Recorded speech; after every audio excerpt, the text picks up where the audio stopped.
Hello, colleagues. Good afternoon, ladies and gentlemen. Today, I would like to present to you a book that I have written for you. And this book is also about runes. The book is called Runes and Magic. This is the second book in the series about runes that I have written.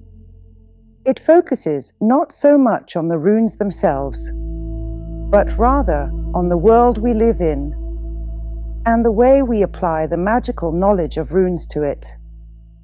Like all the books in the Magic in Questions and Answers series, it is built around questions that you have sent me at different times, as well as questions asked by students and forum members.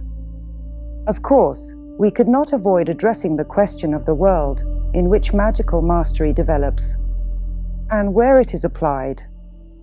In order to achieve results in this world, and in order not to lose contact with our magic, these rules must be known. It is advisable to know them, just as it is important to know the laws of the country you live in. So, it is equally important to know the magical laws of the world in which you exist. And in this book, we have tried to touch upon the core themes. Of course, not all of them, certainly, but the key themes that a practitioner must always know when beginning to apply their magical knowledge to the surrounding reality. First and foremost, these are the rules for working with runes and awakening them. Runes must be treated with respect. Then, they will take into account both the interests and the capabilities of everyone who interacts with them. If a person is unable to do something, nothing will be demanded of them. But if they are able to do something, then circumstances should be arranged in such a way that they can express their potential and gain the necessary experience of manifesting themselves. For this purpose, the world exists as a playground, an environment in which we refine our mastery. This world was not created by us and is not controlled by us. Yet we have no other. And this means that we must know a little more about it than an ordinary person living an ordinary life.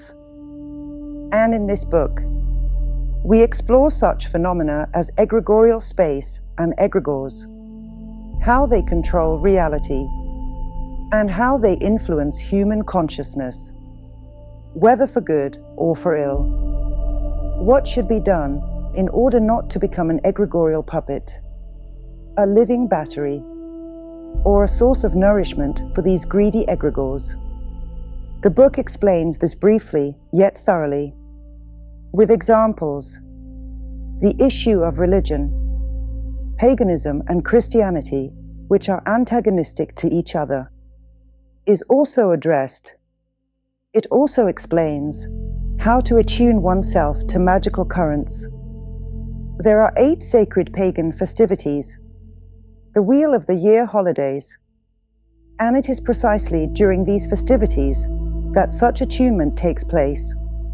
The attunement of magical consciousness with magical currents.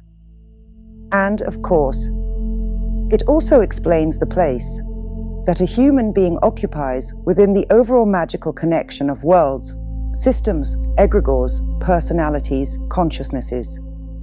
Everything living and non-living. A human being is an inseparable part of this world. We all simply perform different functions and play different roles here. One who steps onto the magical path of development and cultivates themselves in a magical way becomes a key themselves. And this theme is also touched upon in this book.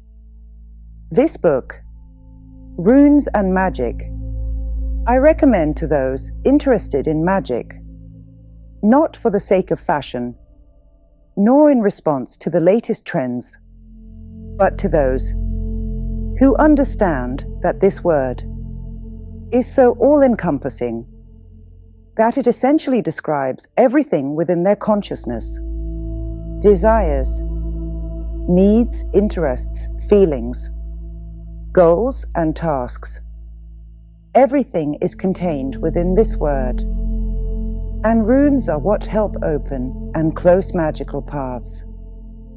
I sincerely hope, colleagues, that this book will be of help to those who have stepped onto this path